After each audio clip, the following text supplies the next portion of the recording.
5 bases. For decades, Kuwait has served as a launch pad for U.S. military operations. The largest U.S. military base in the region, though, is at Al Udeid in Qatar. It houses around 10,000 personnel and serves as the headquarters of U.S. Central Command. Another 9,000 U.S. personnel are stationed in Bahrain, where the U.S. Fifth Fleet is based. From there, American forces patrol the Strait of Hormuz, a vital route for global energy supplies. In the UAE, about 3,500 U.S. military personnel are based at Al Dhafra Air Base. The base is focused on surveillance, intelligence gathering, and supporting combat air operations. And more than 11,000 troops are deployed across sites in Syria, Iraq, Jordan, and Saudi Arabia.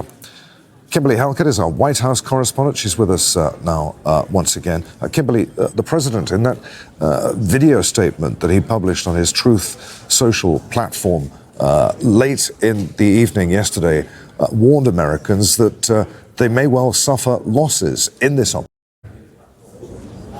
Yeah, that's right. And that is not going to sit well with a generation of young Americans that grew up with the war in Afghanistan, Iraq, and you have to remember that the U.S. president, despite calling himself a peacemaker, has, since coming into office, fired strikes in Syria, in Iran, now a second time.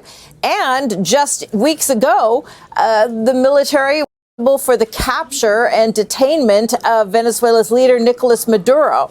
So young people who typically are more in favor of peace in the United States are going to be scratching their heads about how the U.S. president can make this claim of being a peacemaker when he has ignited so many conflicts. Now, we should point out that the U.S. president has, in the last couple of hours, made an early morning phone call to the Washington Post, and he tried to justify why he has taken this action, saying that he just wants a safe. That's what we're going to have. All I want is freedom for the people of Iran. But again, the U.S. president has, along with his administration, not made a case about how the United States is in any way at risk from Iran and why the U.S. military needs to be defending the interests of the United States by carrying out military strikes. What we know is that the initial focus so far of the military operations by the United States has been on Iran's military assets, Iranian leadership. But what we know is that the U.S. president is pretty much resigned, despite the polling data that suggests Americans don't support this, to taking these actions. He said just on Friday that he would love is force, but sometimes you have to.